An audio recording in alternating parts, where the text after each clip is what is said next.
I think what a lot of Gen Z has experienced, especially coming of age defined by the pandemic, is that when we need it most, often there is no one coming to help. Quote, more than 6 in 10 US adults say tax rates on large businesses and corporations should be raised, and about 6 in 10 say tax rates on household income over $400,000 should be raised as well, including 23% who say these tax rates should be raised by a lot. If I had to sum up what I think a lot of the vibes-based difference between the millennial and Gen Z approach to things like optimism and hope in the future, I think there are a few things that we have to take in mind. Part of it is our media landscape, which again is sort of in a feedback loop with the era we're currently living in, but undeniably has a huge impact on how we perceive the world around us. But I think that coming out of 2008, there was a definite feeling that we were, as a society, tilting toward a more progressive arc, that we were living history, and that while imperfect, we were starting to trend toward progress. Lest we forget, the electoral map in 2008 looked so radically different than we'd basically ever seen it before,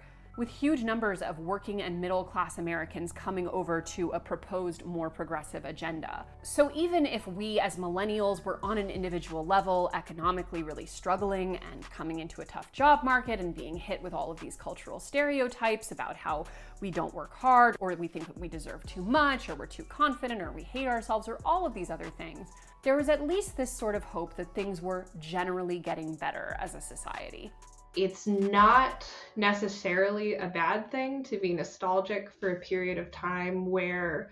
there was a greater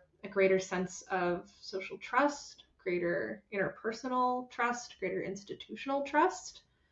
conditional on that nostalgia translating into behavior that's, I think, conducive to getting back to a better place, right? But I think if we can identify, well, what about it do we miss? And part of what we might miss is, a greater sense of shared identity or shared norms, or just greater